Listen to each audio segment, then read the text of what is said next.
In politics today, Georgia Governor Brian Kemp in the hostess city signing multiple bills into law. Among them, a law that protects the right to use in vitro fertilization, or IVF, to have children, and one that would end sub-minimum wages. WSAV's Sarah Smith is joining us now to explain what exactly these new laws do.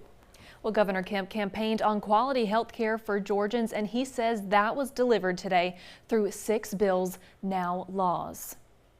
Protecting the health and well-being of Georgians isn't something we take lightly. Maternal, mental, physical health, all issues addressed in the 6 bills signed by Governor Brian Kemp. Quite honestly, we rejected the one-size-fits-none government-run approach to health care like many advocate for. Kemp says that means health care for all. One of the bills signed, Senate Bill 55, aims to make sure everyone, regardless of if they have a disability or not, earns at least the federal minimum wage of $7.25. Senator Billy Hickman from Statesboro sponsored the legislation. He says there are about 10 community rehabilitation centers across the state now paying people with disabilities below minimum wage, in some cases only 22 cents an hour. Hickman tells me he became passionate about this issue when it became personal. I lost hearing in 60% of hearing in one of my ears and 40% in the other ear. So it really has caused me to understand more when people have disabilities, how it affects them.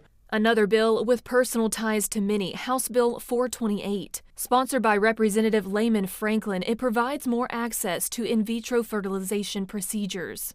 Senator Ben Watson sponsored the bill in the Senate. He told News 3 about the IVF journey involving Representative Franklin and his wife, Laurie. They had tried unsuccessfully for years, and she is due here in about 3 weeks as a result of in vitro fertilization. Other bills addressing maternal mortality and drug abuse treatment. Let's not be mistaken. There is still more work to be done.